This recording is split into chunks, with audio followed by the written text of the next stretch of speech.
Hello my friends! In this tutorial, I'll show you probably the easiest way to draft a super flowy skirt pants or palazzo style pattern using pretty much any wide leg pants pattern. We already turned a skirt into a skirt pants, so today we're doing the opposite, turning pants into skirt pants. And honestly, this hack is even easier because there's almost nothing to cut or manipulate. You can use any wide leg pants pattern you already have, or feel free to use mine. It's free, it takes less than 20 minutes to draft, and it's one of those patterns you'll use over and over again. And the best part, you don't need any complicated closures or a zipper. You can wear them just as they are with the elastic waistband, or add a belt for a more polished, elegant look. And no one will ever know there's elastic underneath. Let's get started!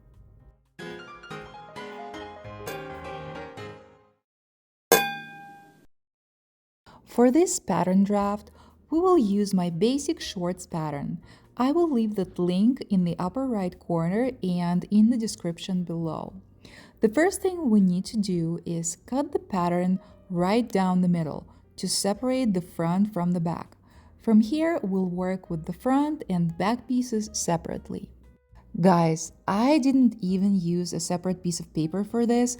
I drafted it straight onto the fabric. Feel free to do the same, or if you want to play it safe, use a piece of paper first.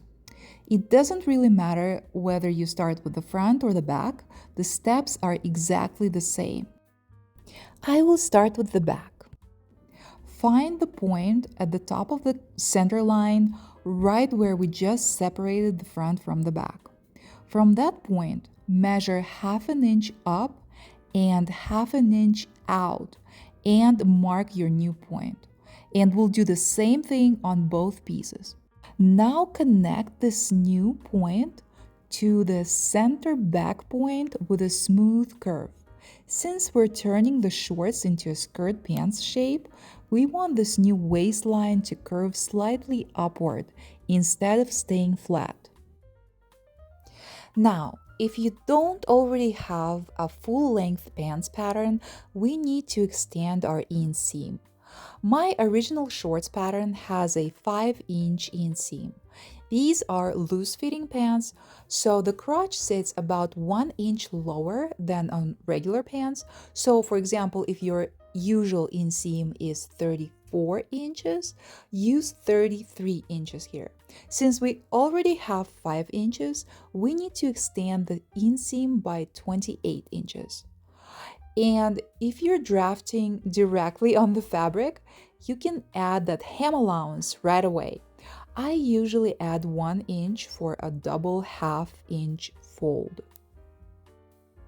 Now extend the other side by exactly the same amount. Since this part of the pattern is basically rectangular, whatever you added to the inseam, 28 inches in our example, plus the hem allowance if you included it, add the same amount to the other side. Now that we have our full wide leg pants pattern, we can start turning it into a skirt pants. Go down to the bottom of the pant leg and look at the distance from the inseam to the outseam. Take that whole width, divide it in half, and then add that half width out to the side along the bottom line and mark your new point here.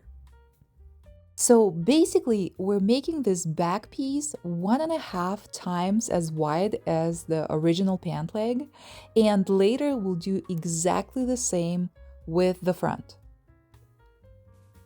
Now connect our new bottom point to the new point that we made at the top. And this gives us the direction of the new side seam. Next, we need to measure the side seam of the original wide leg pants from the original top side point down to the hem.